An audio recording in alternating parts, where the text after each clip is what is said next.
ನಮಸ್ಕಾರ ಸ್ನೇಹಿತರೆ. ಜೀವನದಲ್ಲಿ ಏನಾದರೂ ಸಾಧನೆ ಮಾಡಬೇಕು ಅಂದ್ಕೊಂಡಿದ್ದೀರಾ? ನಿಮ್ಮ ಜೀವನದಲ್ಲಿ ಯಶಸ್ಸನ್ನು ಕಾಣಬೇಕು ಅಂತ ನೀವು ಆತರ ಇದೆನಾ ನಿಮಗೆ? ಹಾಗಾದರೆ ನಿಮ್ಮ ಯಶಸ್ಸನ್ನು ಕಾಣಲಿಕ್ಕೆ, ನಿಮ್ಮ ಸಾಧನೆಯನ್ನು ಅಥವಾ ನಿಮ್ಮ ಗುರಿಯನ್ನು ಮುಟ್ಟಲಿಕ್ಕೆ ನಿಮಗೆ ಅಡ್ಡಿಪಡಿಸ್ತಕ್ಕಂಥ ವಿಚಾರಗಳು ಯಾವ್ಯಾವು, ಅವು ಯಾವ ರೀತಿ ನಿಮ್ಮ ದಾರಿಯನ್ನು ತಪ್ಪಿಸ್ತವೆ, ಮತ್ತು ಅವುಗಳಿಂದ ನಾವು ಯಾವ ರೀತಿ ಅಡಚಣೆಗೆ ಒಳಗಾಗದೆ ನಮ್ಮ ಗುರಿಯ ಕಡೆ ಮಾತ್ರ ಫೋಕಸ್ ಮಾಡಬೇಕು ಅನ್ನೋದನ್ನು ನಾನು ಈ ವಿಡಿಯೋದಲ್ಲಿ ಹೇಳ್ತಾ ಹೋಗ್ತೀನಿ ಸ್ನೇಹಿತರೆ. ಒಂದು ಸಣ್ಣ ಕಥೆಯನ್ನು ನೋಡೋಣ. ಒಬ್ಬ ವ್ಯಕ್ತಿ ನಾನು ಸನ್ಯಾಸಿಯಾಗಿ ಏನಾದರೂ ಒಂದು ಆಧ್ಯಾತ್ಮದಲ್ಲಿ ಸಾಧನೆ ಮಾಡಬೇಕು ಅಂತೇಳಿ ಒಂದು ಕಾಡಿಗೆ ಹೋಗ್ತಾನೆ. ಅಲ್ಲಿ ಅವನು ಪ್ರತಿನಿತ್ಯ ಯಾವುದೋ ಅಡಚಣೆಗಳು ನನಗೆ ಒಳಗಾಗಬಾರ್ದು ಅಂತೇಳ್ಬಿಟ್ಟು ಸ್ನಾನ, ಪೂಜೆ, ಧ್ಯಾನ ಮತ್ತು ತಪಸ್ಸನ್ನು ಮಾಡ್ತಾ ಇರ್ತಾನೆ. ಹೀಗೆ ಅನೇಕ ದಿನಗಳು ಅವನು ಇದೇ ರೀತಿಯಾಗಿ ತನ್ನ ಫೋಕಸ್ಸನ್ನು ಯಾವ ಕಡೆನೂ ನೋಡದೆ ಕೆಲಸಗಳನ್ನು ಮಾಡ್ತಾ ಇರ್ತಾನೆ ಸ್ನೇಹಿತರೆ. ಆದರೆ ಅವತ್ತು ಅವನಿಗೆ ಒಂದಿನ ಒಬ್ಬ ದಾರಿಯಲ್ಲಿ ಹೋಗ್ತಕ್ಕಂಥ ಒಬ್ಬ ಬೇಡ ಅವನ ಹತ್ರ ಬರ್ತಾನೆ. ಅವನು ಬಂದ್ಬಿಟ್ಟು ಏನು ಹೇಳ್ತಾನೆ ಸ್ನೇಹಿತರೆ, ನನ್ನ ಹತ್ರ ಈ ಬಿಲ್ಲು ಬಾಣ ಇದೆ, ಅದನ್ನು ಒಂದು ಸ್ವಲ್ಪ ಹೊತ್ತು ಇಲ್ಲಿ ಇಟ್ಟು ಹೋಗ್ತೀನಿ, ನೋಡ್ಕೊಳ್ತಾ ಇರಿ, ಸಂಜೆ ಬಂದು ನಾನು ತಗೊಂಡು ಹೋಗ್ತೀನಿ ಅಂತ ಹೇಳ್ತಾನೆ. ಅದಕ್ಕೆ ಆ ಸನ್ಯಾಸಿ ಆಯಿತು ಬಿಡಿ, ಆ ಬಿಲ್ಲು ಬಾಣ ನನಗೇನು ಮಾಡ್ತವೆ ಅಂತ ಹೇಳ್ಬಿಟ್ಟು ಒಪ್ಕೊಳ್ತಾನೆ. ಆದರೆ ಸ್ನೇಹಿತರೆ, ಆ ಬೇಡ ಹೋದಂತ ಬೇಡ ವಾಪಸ್ ಬರೋದೇ ಇಲ್ಲ. 1 ದಿನ ಆಗುತ್ತೆ, 2 ದಿನ ಆಗುತ್ತೆ, 3 ದಿನ ಆಗುತ್ತೆ, ಆ ಬಿಲ್ಲು ಬಾಣ ಆ ಸನ್ಯಾಸಿ ಹತ್ರನೇ ಇರ್ತವೆ. ಇದನ್ನು ನೋಡ್ತಾ ಸನ್ಯಾಸಿ ಪ್ರತಿನಿತ್ಯನೂ ಕೂಡ ತನ್ನ ಕೆಲಸದ ಕಡೆ ಗಮನ ಕೊಡ್ತಿದ್ದಂಥ ಸನ್ಯಾಸಿ ಏನು ಮಾಡ್ತಾನೆ, ಒಂದು ದಿನ ಒಂದು ಕ್ಷಣ ಮೈಮರೆತು ಆ ಬಿಲ್ಲು ಬಾಣನ ಸ್ವಲ್ಪ ಮುಟ್ಟೋಣವ ಅಂತ ಅನಿಸುತ್ತೆ ಅವನಿಗೆ. ತಗೊಳ್ತಾನೆ, ಆ ಬಿಲ್ಲು ಬಾಣವನ್ನು ನೋಡ್ತಾನೆ, ಅದ್ರ ಕಡೆ ಗಮನ ಕೊಡ್ತಾನೆ.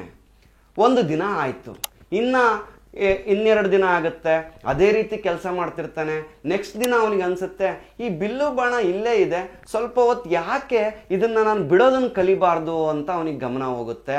ನೆಕ್ಸ್ಟ್ ದಿನ ಅವನು ಆ ಬಿಲ್ಲು ಬಾಣವನ್ನು ಹೂಡೋದೆಂಗೆ ಅಂತ ಪ್ರಾಕ್ಟೀಸ್ ಮಾಡ್ತಾನೆ. ಅದಾದಮೇಲೆ 1-2 ದಿನ ಆಗುತ್ತೆ, ಹೂಡೋದು ಅಷ್ಟೇ ಆದರೆ ಹೆಂಗೆ, ನಾನು ಬಾಣನ ಬಿಟ್ಟು ಗುರಿ ಇಟ್ಟು ಹೊಡಿಬೇಕಲ್ಲ ಅಂತೇಳ್ಬಿಟ್ಟು ಅಲ್ಲೇ ಇದ್ದಂಥ ಒಂದು ಬಂಡೆಗೆ ಗುರಿ ಇಟ್ಟು ಹೊಡೆಯೋದನ್ನು ಪ್ರಾಕ್ಟೀಸ್ ಮಾಡ್ತಾ ಹೋಗ್ತಾನೆ ಸ್ನೇಹಿತರೆ. ಹಿಂಗೆ ಸಮಯ ಕಳೆದೋಗುತ್ತೆ. ಅವನಿಗೆ ಇನ್ನೂ ಕುತೂಹಲ ಜಾಸ್ತಿ ಆಗುತ್ತೆ. ಬರೀ ಬಂಡೆಗೆ ಹೊಡೆದ್ರೆ ಹೆಂಗೆ ಬಾಣನ, ಒಂದು ಮರಕ್ಕೆ ಹೊಡಿಬೇಕಲ್ಲ ನಾನು ಅಂತ ಮರಕ್ಕೆ ಹೊಡಿಯೋದು ಪ್ರಾಕ್ಟೀಸ್ ಮಾಡ್ತಾನೆ. ಆಮೇಲೆ ಆ ಮರದ ಮೇಲಿರೋವಂಥ ಹಣ್ಣಿಗೆ ಹೊಡಿಬೇಕಲ್ಲ ಅಂತ ಪ್ರಾಕ್ಟೀಸ್ ಮಾಡ್ತಾನೆ. ಇನ್ನೊಂದು ಸ್ವಲ್ಪ ದಿನ ಆಗುತ್ತೆ, ಮರದ ಮೇಲೆ ಕೂತಿರೋವಂಥ ಹಕ್ಕಿಗೆ ಹೊಡಿಬೇಕಲ್ಲ ಅಂತ ಪ್ರಾಕ್ಟೀಸ್ ಮಾಡ್ತಾನೆ ಸ್ನೇಹಿತರೆ. ಹಿಂಗೆ ದಿನಗಳು ಕಳೆದು ಅವನಿಗೆ ಇದ್ರ ಮೇಲೆ ಕುತೂಹಲ ತುಂಬ ಜಾಸ್ತಿ ಆಗಕ್ಕೆ ಶುರುವಾಗುತ್ತೆ. ತುಂಬ ಕುತೂಹಲ ಆದಮೇಲೆ ಹಾರೋ ಪಕ್ಷಿಗೆ ನಾನು ಹೊಡಿಬೇಕು ಅಂತ ಟ್ರೈ ಮಾಡ್ತಾನೆ, ಓಡೋ ಪ್ರಾಣಿಗೆ ಹೊಡಿಬೇಕು ಅಂತ ಟ್ರೈ ಮಾಡ್ತಾನೆ. ಹಿಂಗೆ ಮಾಡಿ ವರ್ಷಗಳ ಆದಮೇಲೆ ಸ್ನೇಹಿತರೆ, ಸನ್ಯಾಸಿಯಾಗಿ ನಾನು ಆಧ್ಯಾತ್ಮದಲ್ಲಿ ಏನೋ ಸಾಧನೆ ಮಾಡಬೇಕು ಅಂತ ಹೋದಂಥ ವ್ಯಕ್ತಿ ಈ ಬಿಲ್ಲು ಬಾಣವನ್ನ ಕಡೆ ಗಮನ ಕೊಟ್ಟು ಕೊನೆಗೆ ಒಂದು ದಿವಸ ಕಾಡಲ್ಲಿ ಬೇಟೆ ಆಡ್ತಕ್ಕಂಥ ಒಬ್ಬ ಬೇಟೆಗಾರನಾಗ್ತಾನೆ ಸ್ನೇಹಿತರೆ. ಈ ಕಥೆಯಿಂದ ತಿಳಿದು ಬರ್ತಕ್ಕಂಥ ನಮಗೆ ನೀತಿ ಏನಪ್ಪ ಅಂತೇಳಿದರೆ, ನಾವು ಏನೋ ಸಾಧನೆ ಮಾಡಬೇಕು ಅಂತೇಳಿ ನಮ್ಮ ಗಮನವನ್ನು ಯಾವ್ದು ಕಡೆ ಕೊಡದೇನೆ ನಮ್ಮ ಫೋಕಸ್ಸನ್ನು ನಮ್ಮ ಗುರಿ ಮೇಲೆ ಇಟ್ಟಿರ್ತೀವಿ. ಆದರೆ ನಮ್ಮ ಸುತ್ತಮುತ್ತಲಿರುವಂಥ ವಸ್ತುಗಳು, ನಮ್ಮ ಸುತ್ತಮುತ್ತಲಿರ್ತಕ್ಕಂಥ ಫ್ರೆಂಡ್ಸ್ಗಳು, ನಮ್ಮ ಸುತ್ತಮುತ್ತಲಿರ್ತಕ್ಕಂಥ ವ್ಯಕ್ತಿಗಳು ನಮ್ಮ ದಿಕ್ಕನ್ನು ತಪ್ಪಿಸಬಹುದು, ನಮ್ಮ ದಾರಿಯನ್ನೇ ತಪ್ಪಿಸಬಹುದು. ಆದ್ರಿಂದ ಹೇಳ್ತಾ ಇದ್ದೀನಿ, ನೀವೇನಾದರೂ ಸಾಧನೆ ಮಾಡಬೇಕು ಅಂದ್ಕೊಂಡಿದ್ರೆ ನಿಮ್ಮ ಸುತ್ತಮುತ್ತಿರ್ತಕ್ಕಂಥ ವ್ಯಕ್ತಿಗಳು ಹೇಗಿದ್ದಾರೆ ಅಂತ ನೋಡಿ ಚೂಸ್ ಮಾಡ್ಕೊಳ್ಳಿ. ನಿಮ್ಮ ಸುತ್ತಮುತ್ತಿರ್ತಕ್ಕಂಥ ವಸ್ತುಗಳು ಏನೇನಿದಾವೆ ಅನ್ನೋದ್ರ ಬಗ್ಗೆ ಗಮನ ಇರಲಿ. ಇವುಗಳೆಲ್ಲದ್ರಿಂದನೂ ಸ್ವಲ್ಪ ದಿನ ನೀವು ಕಾಣೆಯಾಗಿದ್ರೆ ಮಾತ್ರ ಅವರಿಂದ ಅಡಚಣೆ ಬರೋದಿಲ್ಲ. ನಮಗೆ ಹಿಂಗೇನೆ ನೋಡಿ, ಓದಬೇಕು ಅಂತ ಕುತ್ಕೊಂಡಿದ್ದೀನಿ, ಆದರೆ ನನ್ನ ಪಕ್ಕದಲ್ಲಿ ಒಂದು ಮೊಬೈಲ್ ಇದೆ, ಸ್ವಲ್ಪ ಹೊತ್ತು ನೋಡೋಣ ಆ ಮೊಬೈಲ್ನ ಅಂತ ತಗೊಳ್ತೀನಿ ಸ್ನೇಹಿತರೆ. ಮೊಬೈಲ್ ನೋಡಿದೆ, ಮೆಸೇಜ್ ಮಾಡಿದೆ, ವಾಟ್ಸಪ್ ಮಾಡಿದೆ, ಕಾಲ್ ಮಾಡಿದೆ, ಓದೋದು ಸೈಡಿಗೆ ಹೋಗುತ್ತೆ, ಮೊಬೈಲಲ್ಲೇ ಕಂಟಿನ್ಯೂ ಆಗುತ್ತೆ ಜೀವನ. ನಿಮ್ಮ ಗುರಿ ಹಾದಿ ತಪ್ಪುತ್ತೆ. ನಾನೇನೋ ಬಿಸ್ನೆಸ್ ಮಾಡಬೇಕು ಅಂದ್ಕೊಂಡಿದ್ದೀನಿ, ಆದರೆ ನನ್ನ ಸುತ್ತಮುತ್ತಿರೋ ಫ್ರೆಂಡ್ಸ್ಗಳು ಅವ್ರ ಸಂಘ ಮಾಡಿಬಿಡ್ತೀನಿ, ಆದರೆ ಅವರು ನನ್ನನ್ನು ಯಾವುದೋ ಒಂದು ಟೈಮ್ ಪಾಸಿಗೆ ಕರೀತಾರೆ, ಯಾವುದೋ ದುಶ್ಚಟಗಳಿಗೆ ಬಲಿಪಡಿಸ್ತಾರೆ. ಹಾಗಾಗಿ ನಾನು ಏನು ಸಾಧನೆ ಮಾಡಬೇಕು ಅಂದ್ಕೊಂಡಿದ್ದೆ ಅದು ಕೂಡ ಆಗೋದಿಲ್ಲ. ನಾನೊಬ್ಬ ಸ್ಪೋರ್ಟ್ಸ್ಮನ್ ಆಗಬೇಕು ಅಂದ್ಕೊಂಡಿದ್ದೀನಿ.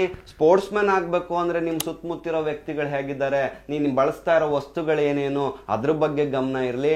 ಎಷ್ಟೋ ಸಲ ಈ ಸ್ಪೋರ್ಟ್ಸ್ಮನ್ ಆಗಬೇಕು ಅಂತ ನಾನು ಪ್ರಯತ್ನ ಪಡ್ತಿರ್ತೀನಿ, ಆದರೆ ಈ ವಸ್ತುಗಳು ಯಾವುದೋ ಒಂದು ಅಟ್ರಾಕ್ಷನ್ಸ್ಗಳು ನಮ್ಮ ದಾರಿಯನ್ನೇ ತಪ್ಪಿಸ್ಬೋದು. ಹೀಗೆ ಸ್ನೇಹಿತರೆ, ನೀವೇನೇ ಕೆಲಸ ಮಾಡಿ ನಿಮ್ಮ ಗುರಿಯನ್ನು ತಲುಪಬೇಕಾ, ಆ ಗುರಿ ತಲುಪುವವರೆಗೆ ಈ ಪ್ರಪಂಚದಿಂದ ಕಾಣೆಯಾಗಿ, ಈ ಅಟ್ರಾಕ್ಷನ್ಸ್ಗಳಿಂದ ಕಾಣೆಯಾಗಿ, ಈ ವಸ್ತುಗಳನ್ನು ಮುಟ್ಟಬೇಡಿ. ಈ ಸ್ನೇಹಿತರು, ಸಂಬಂಧಿಕರು, ಸಡಗರಗಳು, ಸಂಭ್ರಮಗಳು ಇವೆಲ್ಲವುಗಳನ್ನು ನೀವು ಮರೆತರೆ ಒಂದು ದಿನ ಗುರಿಯನ್ನು ಮುಟ್ತೀರಾ. ಗುರಿಯನ್ನು ಮುಟ್ಟಿದ ಮೇಲೆ ಈ ಹೊಸ ಪ್ರಪಂಚಕ್ಕೆ ಬಂದು ಆಮೇಲೆ ಇವುಗಳನ್ನೆಲ್ಲ ಯೂಸ್ ಮಾಡಿ. ಹಾಗಾದರೆ ಮಾತ್ರ ನೀವು ಜೀವನದಲ್ಲಿ ಯಶಸ್ವಿ ಮನುಷ್ಯರಾಗೋಕ್ಕೆ ಸಾಧ್ಯ ಅಂತ ಹೇಳ್ತಾ ಎಲ್ರಿಗೂ ಒಳ್ಳೆಯದಾಗಲಿ. ಗುಡ್ ಬಾಯ್.